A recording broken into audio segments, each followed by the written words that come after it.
lautan luas Samudra Hindia, abad ke-16, lahir sebuah legenda. Bukan dari seorang raja atau laksamana laki-laki, melainkan seorang perempuan tangguh yang gagah berani memimpin armada laut Aceh Darussalam. Namanya adalah Kemalahayati, atau lebih dikenal sebagai Laksamana Malahayati. Inilah kisah Sri Kandi Samudra yang melawan penjajah, menggetarkan musuh, dan menginspirasi bangsa hingga hari ini.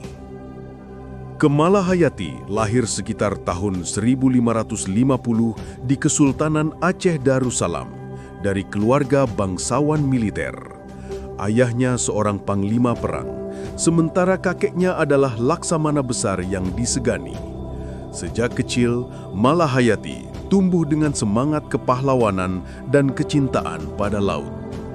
Ia menempuh pendidikan di Akademi Militer Aceh yang dikenal dengan nama Mahat Baitul Maqdis. Disinilah ia mendalami strategi perang laut, navigasi, hingga ilmu kepemimpinan. Kemalahayati bukan hanya cerdas, tetapi juga memiliki keberanian yang jauh melebihi usianya.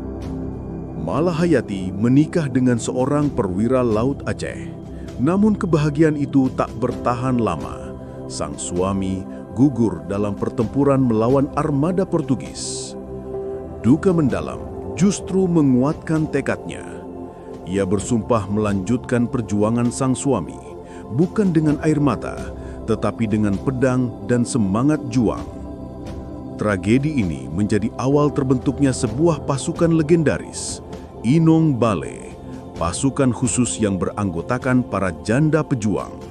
Mereka bukan sekedar pelipur lara, melainkan kekuatan tempur laut yang ditakuti penjajah. Sebagai pemimpin Inong Bale, Malahayati melatih ratusan perempuan untuk berperang di laut.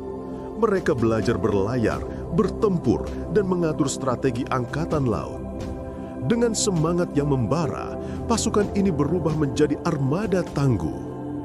Markas besar mereka dibangun di Teluk Lamreh, Aceh Besar, dengan benteng pertahanan yang menghadap langsung ke lautan. Di sanalah para janda pejuang ini bersiap menghadang musuh. Tahun 1599, dua utusan Belanda, Cornelis de Houtman dan saudaranya, datang ke Aceh untuk berdagang sekaligus mencari pengaruh. Namun ketegangan meningkat. Terjadilah pertempuran laut yang sengit.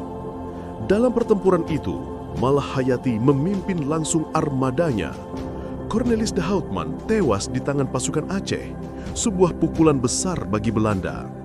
Kemenangan ini menegaskan bahwa Aceh bukan lawan yang mudah ditundukkan, terlebih dipimpin seorang laksamana perempuan. Atas jasanya, Sultan Aceh menganugerahi Malahayati gelar Laksamana. Ia menjadi perempuan pertama di dunia yang memegang posisi tertinggi di angkatan laut. Selain berperang, Malahayati juga piawai berdiplomasi. Ia beberapa kali menerima utusan asing, termasuk dari Belanda dan Inggris. Tokoh besar seperti James Lancaster pernah tercatat menjalin hubungan dengan Kesultanan Aceh melalui diplomasi yang dipimpin Malahayati. Namun jalan hidup sang laksamana akhirnya menemui ujung. Sekitar tahun 1606, Malahayati gugur dalam sebuah pertempuran melawan pasukan Portugis dan sekutu mereka. Ia meninggalkan warisan keberanian, kepemimpinan, dan kisah heroik yang terus hidup hingga kini. Hari ini, nama Malahayati dikenang sebagai pahlawan nasional.